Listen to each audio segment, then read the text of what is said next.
Dr. Zara Khan thought she had seen the worst of human nature until the moment she discovered that evil could be detected in just 7 seconds.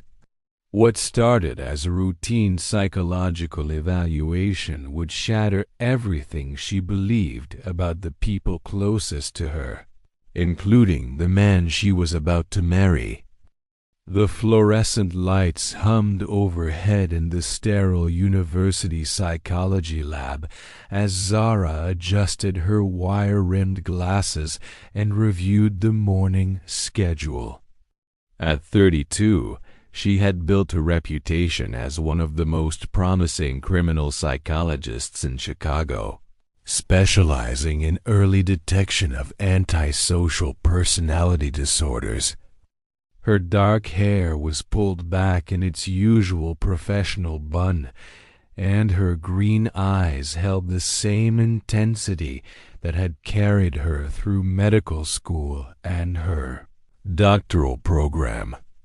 But beneath her composed exterior, Zara carried the weight of her past. Growing up with an abusive father had driven her to understand what made people cruel. Her first appointment was with Marcus Chun, a soft-spoken accountant referred by his concerned wife. As Marcus settled into the leather chair across from her desk, Zara began her standard assessment protocol. She had developed this particular technique over 5 years of research, combining micro-expression analysis with physiological response patterns. What she didn't know was that this seemingly ordinary Tuesday morning would change everything. "I want you to look at this image for exactly 7 seconds, Zara instructed, sliding a photograph across her mahogany desk. The image showed a child's playground, innocent enough, but embedded with subtle psychological triggers she had carefully designed. Don't think about your response.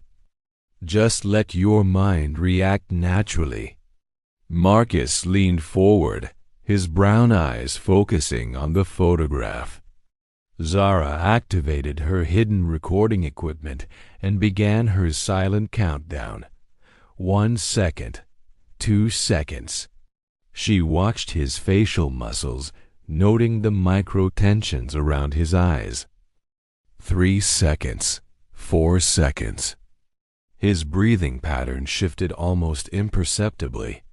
5 seconds, 6 seconds.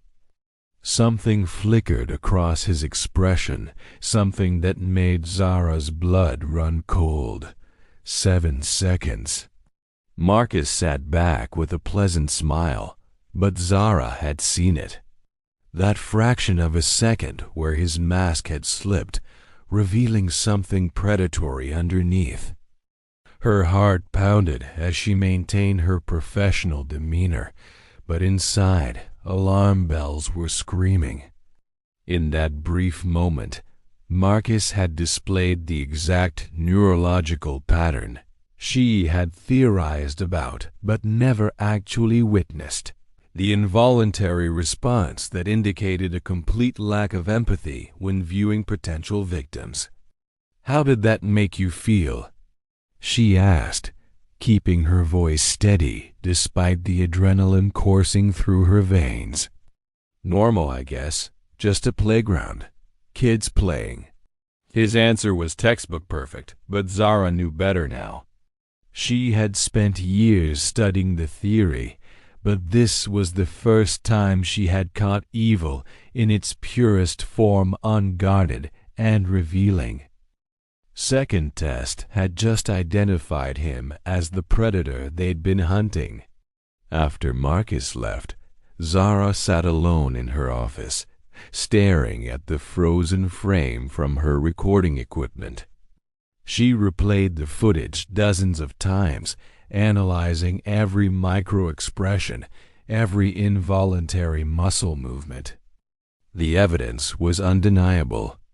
Her 7-second test had worked exactly as she had hypothesized, but the implications terrified her. She pulled up Marcus's intake file on her computer. Married to Jennifer Chun for 8 years. No children, though Jennifer desperately wanted them. Worked at a downtown accounting firm. Volunteered at the local elementary school's after-school program. On paper, he was the perfect citizen. But Zara had seen behind the mask.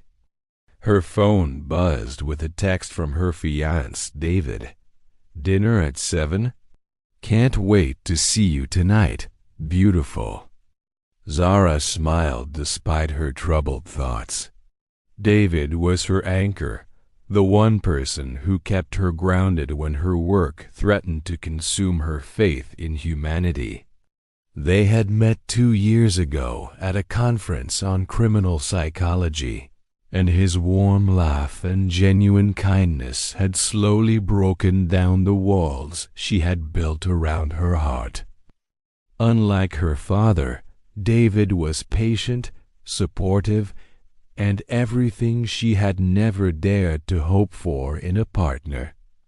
But as she prepared to leave her office that evening, Zara couldn't shake the feeling that her discovery was bigger than one disturbed individual. If her 7-second test could identify Marcus so clearly, how many other predators were walking among them, hidden behind friendly smiles and normal lives? She locked the recording in her office safe, her hands trembling slightly as she entered the combination. Tomorrow, she would need to decide whether to contact the police about Marcus. But tonight, she just wanted to forget about evil for a few hours and focus on the good in her life. As Zara gathered her purse and coat, she made a mental note to test her 7-second method on a few more subjects before making any official claims. She needed to be absolutely certain it worked consistently.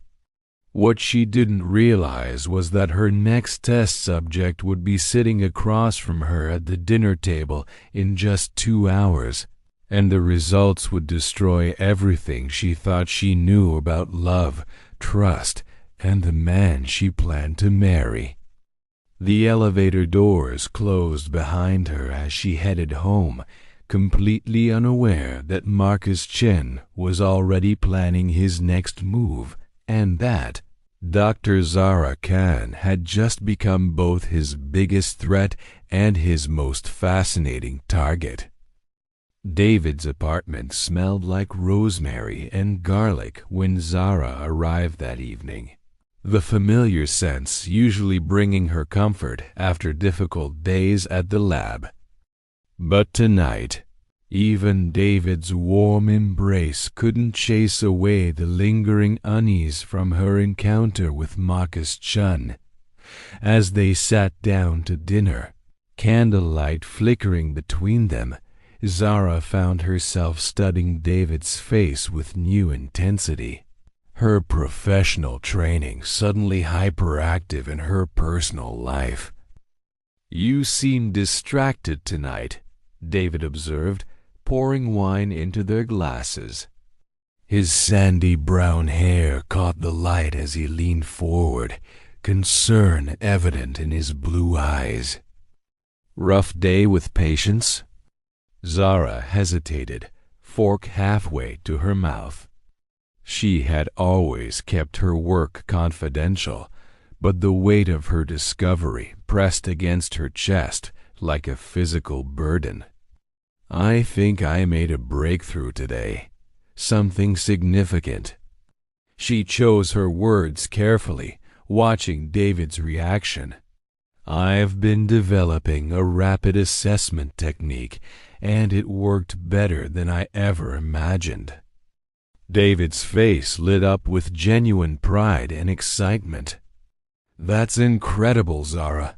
Your research could help so many people. Tell me more about it."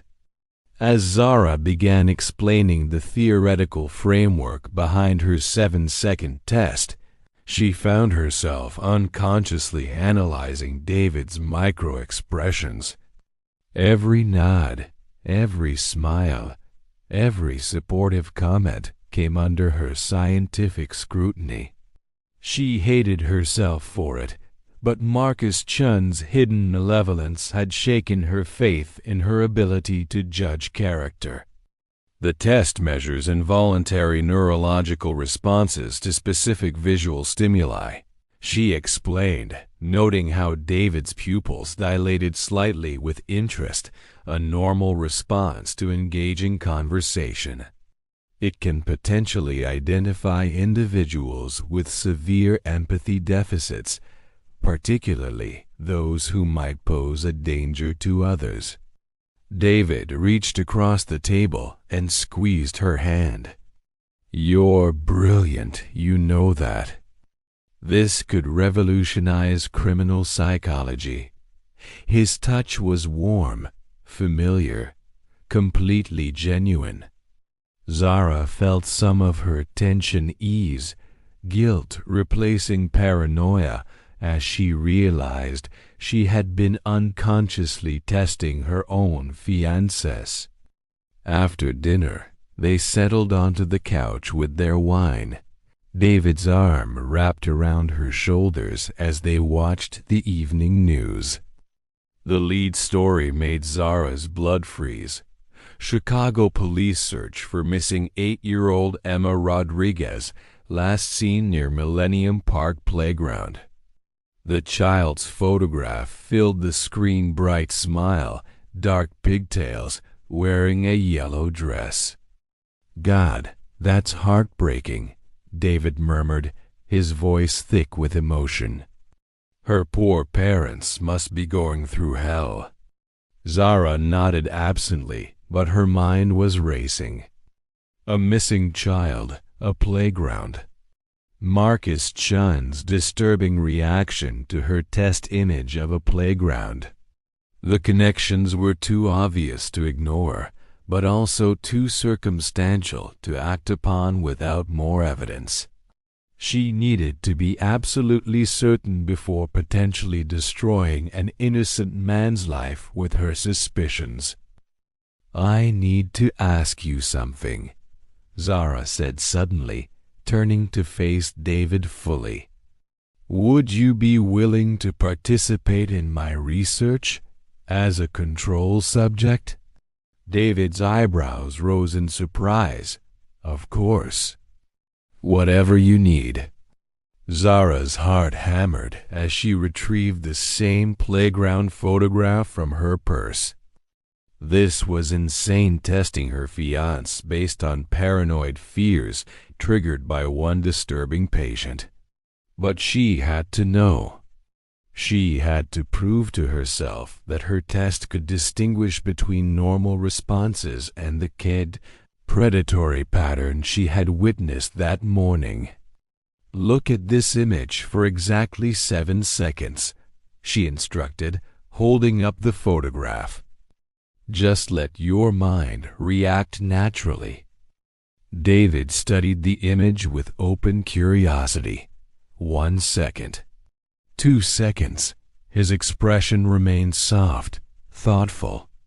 3 seconds. 4 seconds.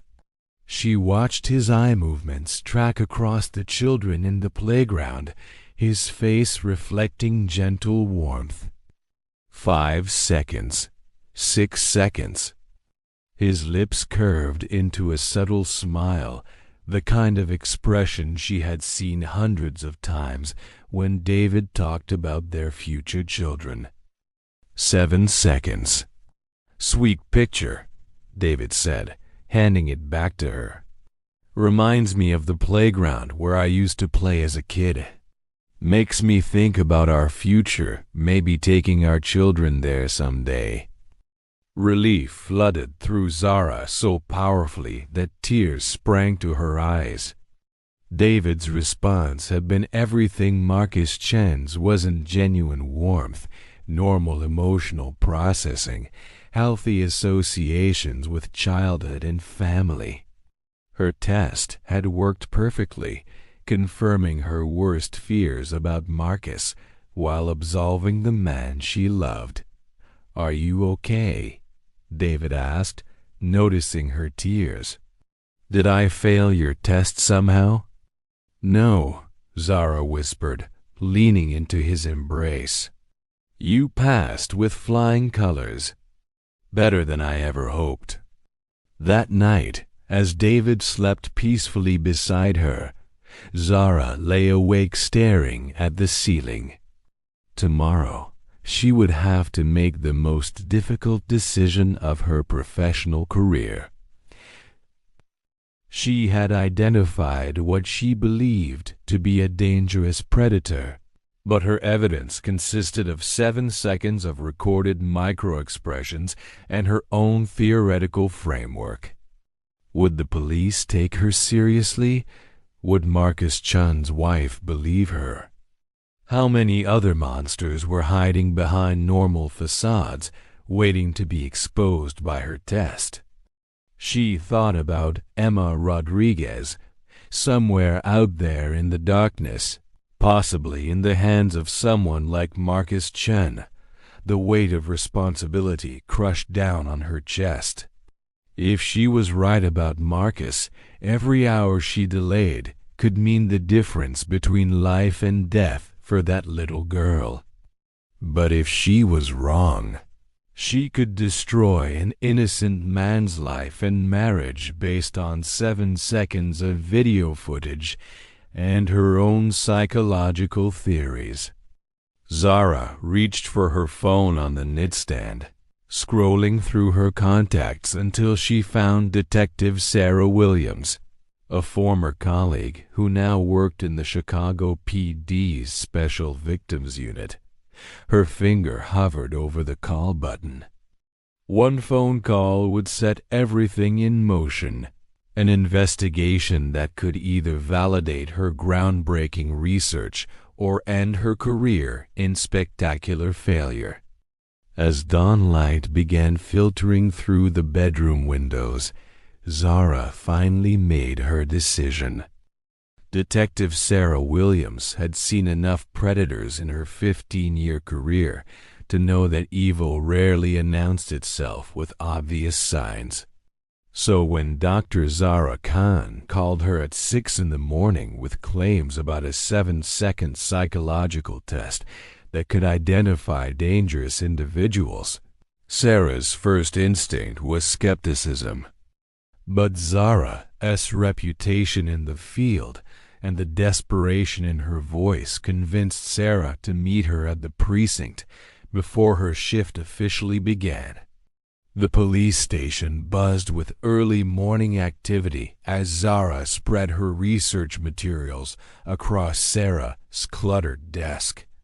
The detective studied the frozen video frame showing Marcus Chun's micro-expressions, her weathered face reflecting years of experience with human monsters. At 45, Sarah had learned to trust her gut instincts, and something about Zara's discovery made her skin crawl with recognition. "I've seen that look before," Sarah said quietly, pointing to the subtle predatory expression captured in the footage. "Usually right before we find bodies." Zara's hands trembled as she explained her theoretical framework, the years of research that had led to this moment. The neurological response is involuntary. When true psychopaths view potential victims, their brains process the information differently than normal people. There's no empathy response, no emotional connection, only calculation. Sarah leaned back in her chair, processing the implications. The Emma Rodriguez case had consumed her thoughts for the past week, with no solid leads and mounting pressure from the media. If Zara was right about Marcus Chun, they might finally have their first real break in months of frustration. "Walk me through his background again," Sarah requested, pulling up the missing persons database on her computer. Marcus Chen, 38 years old, married to Jennifer Chun, works at Hartwell and Associates accounting firm. Zara consulted her notes with professional precision despite her emotional state. But here's what troubles me most. He volunteers at Oakwood Elementary's after-school program. He has regular, unsupervised access to children. Sarah's blood ran cold. 3 of the 5 missing children in the past year had connections to after-school programs or community centers. She had been tracking similar patterns, but hadn't found the common thread that connected them all. Marcus Chun might be that missing link. "We need more than 7 seconds of video to get a warrant," Sarah said, though her instincts screamed that Zara was onto something significant. "But I can do some preliminary investigation. Check his work schedules against the disappearance dates. Review security footage from the areas where children went missing." As Sarah began pulling files and making phone calls, Zara felt a mixture of relief and terror. She had crossed the line from researcher to potential key witness in a criminal investigation. Her 7-second test was no longer theoretical. It might be the tool that stopped a predator and saved lives. By noon, Sarah's investigation had yielded disturbing correlations. Marcus Chen had taken unexplained sick days on 3 of the 5 dates when children had disappeared. His accounting firm was located within a 10-block radius of 4 disappearance sites. Most damning of all, security footage from a grocery store near Millennium Park showed Marcus as distinctive blue Honda Civic in the area on the day Emma Rodriguez vanished. "We have enough for surveillance," Sarah announced, hanging up her phone after speaking with the district attorney. "But I need you to understand something, Zara. If we're wrong about this, if Marcus Chen is innocent, your career could be over." "Are you absolutely certain about what you saw in that test?" Zara closed her eyes, replaying those 7 crucial seconds in her memory. The predatory calculation in Marcus's expression was burned into her consciousness like a brand. "I'm certain," she whispered. "That man is dangerous." The surveillance operation began that afternoon. Unmarked police cars positioned themselves near Marcus's workplace and home, while Sarah obtained emergency authorization to monitor his electronic communications. Zara remained at the precinct, serving as a psychological consultant, and feeling increasingly sick with anxiety as the hours passed. At 4:30 p.m., Marcus left work early and drove directly to Oakwood Elementary School. Sarah's radio crackled to life as the surveillance team reported his movements. "Subject is entering the school building. Should we move in?" "Negative," Sarah responded, her heart pounding. "We don't have grounds for arrest yet. Maintain distance and observe." Through the school's windows, they watched Marcus interact with a group of children in the after-school program. To any casual observer, he appeared to be a caring volunteer, helping kids with homework and organizing games. But Zara knew better. She had seen behind his mask, witnessed the monster that lurked beneath his helpful facade. An hour later, Marcus emerged from the school with a small girl walking beside him. She appeared to be around 8 years old, with blonde hair pulled back in a ponytail, carrying a pink backpack. Sarah's radio exploded with urgent communications as the surveillance team prepared to intervene. "That's not normal protocol," Zara said, studying the scene through binoculars. Volunteers don't escort individual children away from the building. Sarah was already reaching for her radio when Marcus and the little girl approached his Honda Civic. "All units move in now," she commanded. "Suspect appears to be attempting abduction of a minor." Police cars converged on the school parking lot with sirens wailing. Marcus looked up in shock as officers surrounded his vehicle, their weapons drawn. The little girl began crying, clearly terrified and confused by the sudden chaos around her. "Marcus Chun, you're under arrest for suspected child endangerment and kidnapping," Sarah announced as officers handcuffed the stunned accountant. "You have the right to remain silent." "This is insane," Marcus protested, his pleasant mask finally slipping to reveal rage underneath. "I was just giving Katie a ride home. Her mother asked me to pick her up because she's working late." But as Sarah questioned the crying child, a different story emerged. Katie had never met Marcus before that day. He had approached her at the after-school program, claiming her mother had sent him to collect her. The little girl had been too polite and confused to refuse, but she had no idea who this man was or why her mother would send a stranger. Zara watched from across the parking lot as Marcus Chun was loaded into a police car, his face contorted with fury now that his carefully constructed facade had crumbled.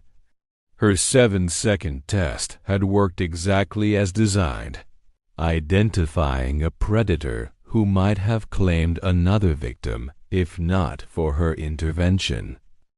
The interrogation room at Chicago Police Headquarters felt suffocating as Zara watched Marcus Chun through the one-way mirror.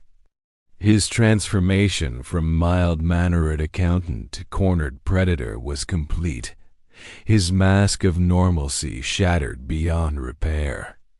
Detective Sarah Williams sat across from him at the metal table, a stack of evidence files between them, while Zara served as psychological consultant from the observation room. "We found Emma Rodriguez's yellow dress in your basement, Marcus," Sarah said calmly, sliding a photograph across the table, along with personal items from 3 other missing children. "Want to explain that?" Marcus's reaction was immediate and telling. Instead of shock or confusion that an innocent person might display, his eyes hardened with calculation. Zara recognized that look, the same predatory assessment she had captured in her 7-second test, but now amplified by desperation and fury. "I want a liar," Marcus said flatly, his voice devoid of the warmth and concern he had displayed during their session just 24 hours earlier. But Sarah wasn't finished. The search warrant executed on Marcus's home had yielded a horrifying treasure trove of evidence. Hidden in his basement were not only the missing children's belongings, but also detailed journals documenting his selection process, surveillance notes on potential victims, and worst of all, proof that Emma Rodriguez and the other missing children were still alive. "Here's what's going to happen, Marcus," Sarah continued, her voice steady despite the rage burning in her eyes. "You're going to tell me where those children are, and you're going to do it now. Because every minute you waste playing games is another minute those kids spend in whatever hell you've created for them." Through the glass, Zara watched Marcus's micro-expressions with professional fascination and personal revulsion. Even now, facing overwhelming evidence and certain conviction, His primary emotion wasn't remorse or fear, it was irritation at being caught. Her 7-second test had identified something fundamentally broken in his psychological makeup, a complete absence of empathy that made him view other human beings as objects for his entertainment. The door to the observation room opened, and David slipped inside, carrying 2 cups of coffee. His face was pale with shock as he absorbed the scene playing out before them. "I can't believe this," he whispered, settling beside Zara. "Yesterday he seemed so normal during your test." "That's exactly the point," Zara replied, accepting the coffee gratefully. "Predators like Marcus are experts at mimicking normal human emotion. They study how regular people behave and mirror those responses to blend in. But they can't fake involuntary neurological reactions. That's what my test captures, the split second when their mask slips and reveals what's underneath." In the interrogation room, Marcus finally spoke again. "You think you're so clever with your little psychology tricks," he said, looking directly at the one-way mirror as if he could see Zara watching. "But I know Dr. Khan is back there, probably feeling very proud of herself for figuring out the big bad monster." Sarah's jaw tightened. "The only thing that matters now is those children. Where are they?" Marcus smiled, cold, calculating expression that made Zara's skin crawl. "They're safe, for now. But if you want to find them before it's too late, you're going to have to play by my rules." The next 6 hours became a psychological chess match between Sarah's interrogation expertise and Marcus's desperate attempts to maintain control. He revealed information in calculated doses, trading partial locations and cryptic clues for small privileges, a better meal, a blanket, phone calls to his lawyer. Each revelation confirmed Zara's worst fears about his psychological profile while bringing them closer to finding the missing children. Finally, as night fell over the city, Marcus provided the address of an abandoned warehouse on Chicago's South Side where he had been holding his victims. Police units raced through the streets with sirens wailing while Zara and David followed in Sarah's unmarked car, their hearts pounding with desperate hope. The warehouse stood in a desolate industrial area, its broken windows and rusted exterior hiding the horrors within. SWAT teams surrounded the building while negotiators attempted to establish communication with anyone inside. The silence that greeted their calls was more terrifying than any response could have been. "Basement level, northwest corner," Sarah radioed to the entry team, consulting Marcus's reluctantly provided directions. "Proceed with extreme caution." Zara waited outside in the cold night air, David's arm around her shoulders as they watched officers stream into the building. She had started this journey with a theoretical breakthrough in criminal psychology, never imagining it would lead to a desperate race against time to save children's lives.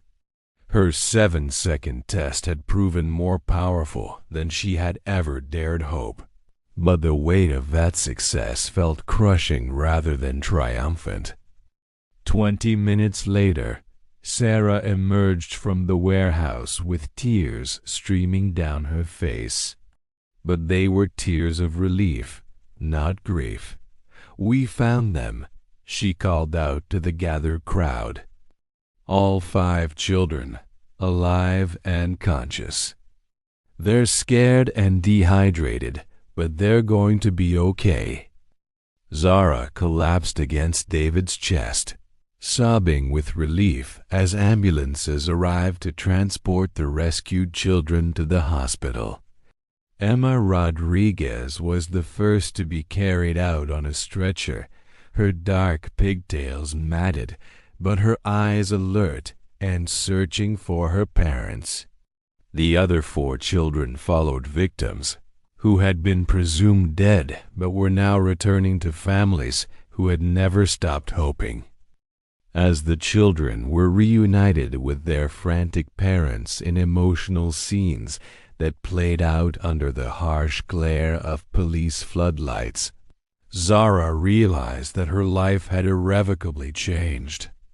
Her 7-second test was no longer just academic research. It was a weapon against monsters, a tool that could save innocent lives by identifying predators before they could strike. But as she watched Marcus Chun being transferred to a maximum security facility, his cold eyes meeting hers through the police car window one final time, Zara couldn't shake the feeling that this was only the beginning.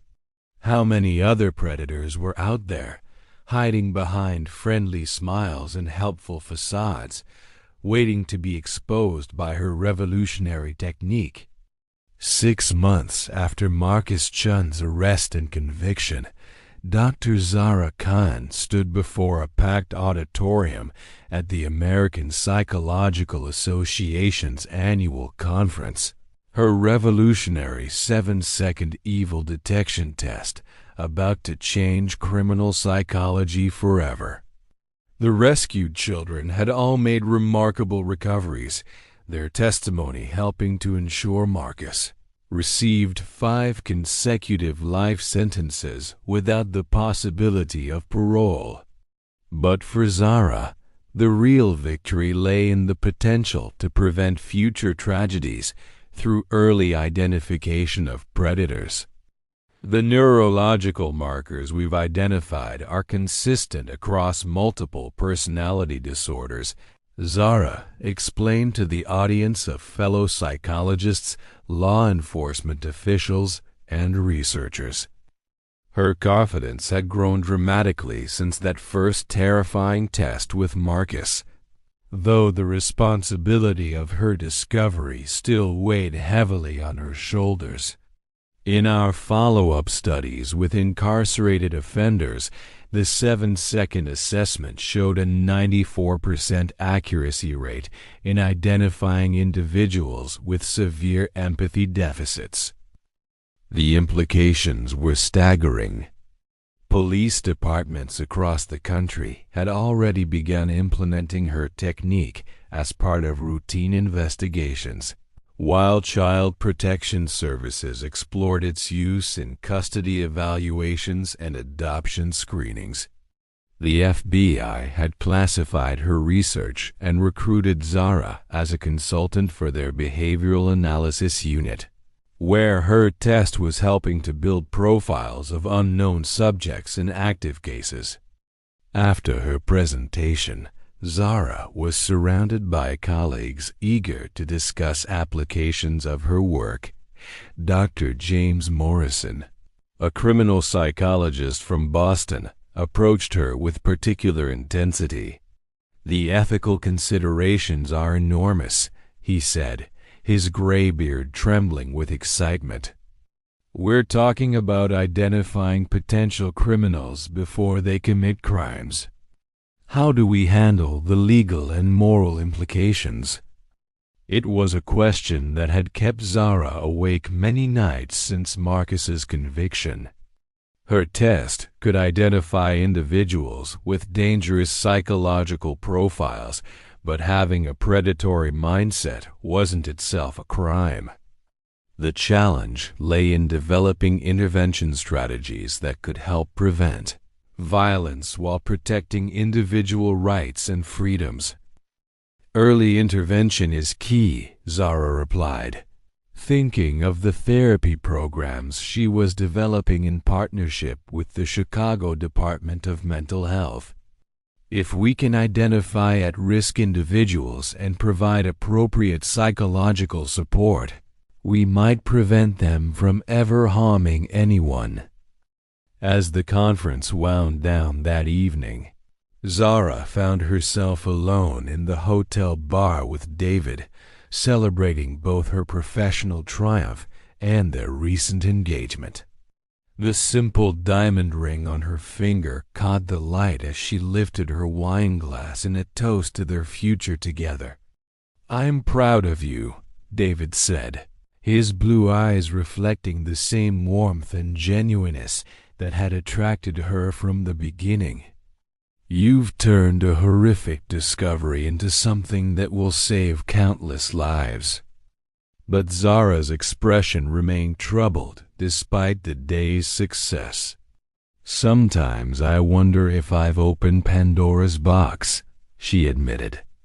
"What if people start using my test to discriminate against individuals who haven't done anything wrong? What if it becomes a tool for persecution rather than prevention?"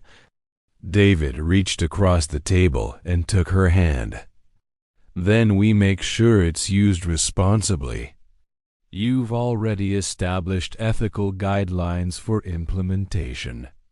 Trust in the good intentions of people who want to protect children, not punish innocent individuals for thought crimes." Their conversation was interrupted by Zara's phone buzzing with an urgent text from Detective Sarah Williams.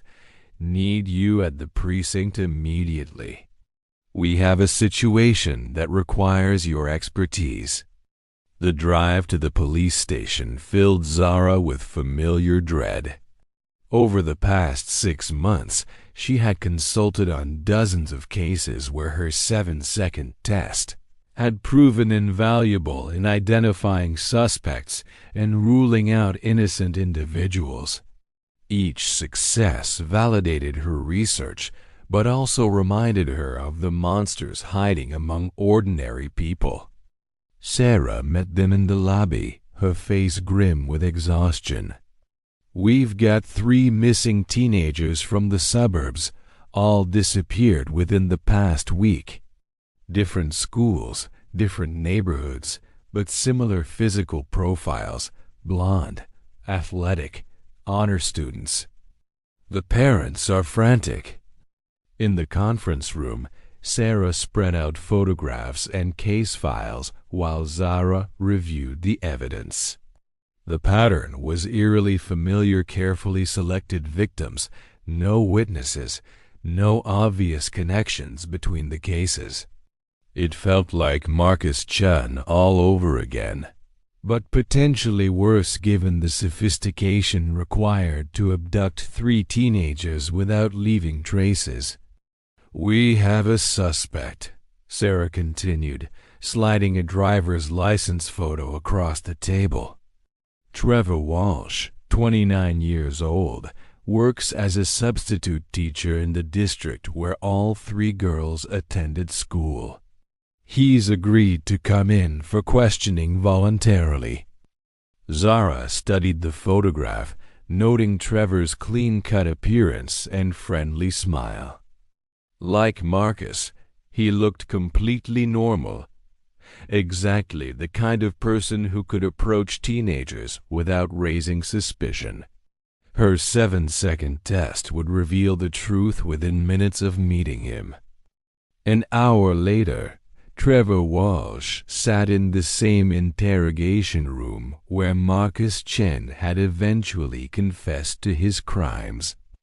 Zara watched through the one-way mirror as Sarah conducted a preliminary interview, establishing baseline behavior patterns before introducing the psychological assessment. "Dr. Khan is going to show you an image as part of our investigation," Sarah explained. "It's a standard psychological evaluation tool. Just look at it naturally and tell us your immediate reaction." Zara entered the room carrying the same playground photograph that had exposed Marcus 6 months earlier. Her hands were steady now, her confidence in the technique absolute after months of successful applications. Trevor smiled politely as she set the image before him. "Look at this for exactly 7 seconds," she instructed, activating her recording equipment. "Don't overthink your response." Trevor focused on the photograph while Zara began her silent countdown. 1 second. His expression remained neutral, friendly. 2 seconds. 3 seconds. She watched his micro-expressions carefully, noting normal eye-tracking patterns. 4 seconds. 5 seconds. His face reflected gentle curiosity about the children's activities. 6 seconds. 7 seconds. Trevor looked up with genuine confusion. "It's a nice playground scene. Reminds me of teaching elementary school kids during my student teaching semester. Makes me hope those missing girls are found safely and returned to their families soon." Zara felt a wave of relief wash over her. Trevor's neurological response had been completely normal, no predatory calculation, no hidden malevolence, just authentic concern for the missing teenagers. Her test had potentially saved an innocent man from becoming the primary suspect in a high-profile case. "Thank you for your cooperation, Mr. Walsh," Sarah said, though her disappointment was evident. "We may have additional questions later, but you're free to go for now." As Trevor left the police station, Zara realized that her 7-second test was as valuable for clearing innocent suspects as it was for identifying guilty ones. In a world where public panic and media pressure often led to wrongful accusations, her technique could protect the innocent while focusing resources on finding the real predators. The search for the missing teenagers continued, but now investigators could eliminate Trevor Walsh and concentrate their efforts on other leads. Somewhere out there, another monster was hiding behind a normal facade. But Zara's test would eventually expose him just as it had Marcus Chun. Standing in the police station parking lot as David drove them home through the quiet city streets, Zara felt the weight of her responsibility more keenly than ever. Her 7-second evil detection test had become a powerful weapon against predators, but its greatest strength lay not just in identifying monsters. It was in protecting the innocent people who got caught in the crossfire of criminal investigations. The fight against evil would continue, and Zara would be there with her revolutionary technique, 7 seconds at a time, making the world a safer place for children and their families. Because sometimes that's all it takes to see behind the mask and reveal the truth that lurks beneath. If you found Dr. Zara Khan's story as gripping as we did, make sure to subscribe for more incredible psychological thrillers that will keep you on the edge of your seat. Share this story with someone who loves suspenseful tales, and let us know in the comments, would you want to take Dr. Zara's 7-second evil test yourself? Your engagement helps us bring you more stories that explore the darkest corners of human psychology.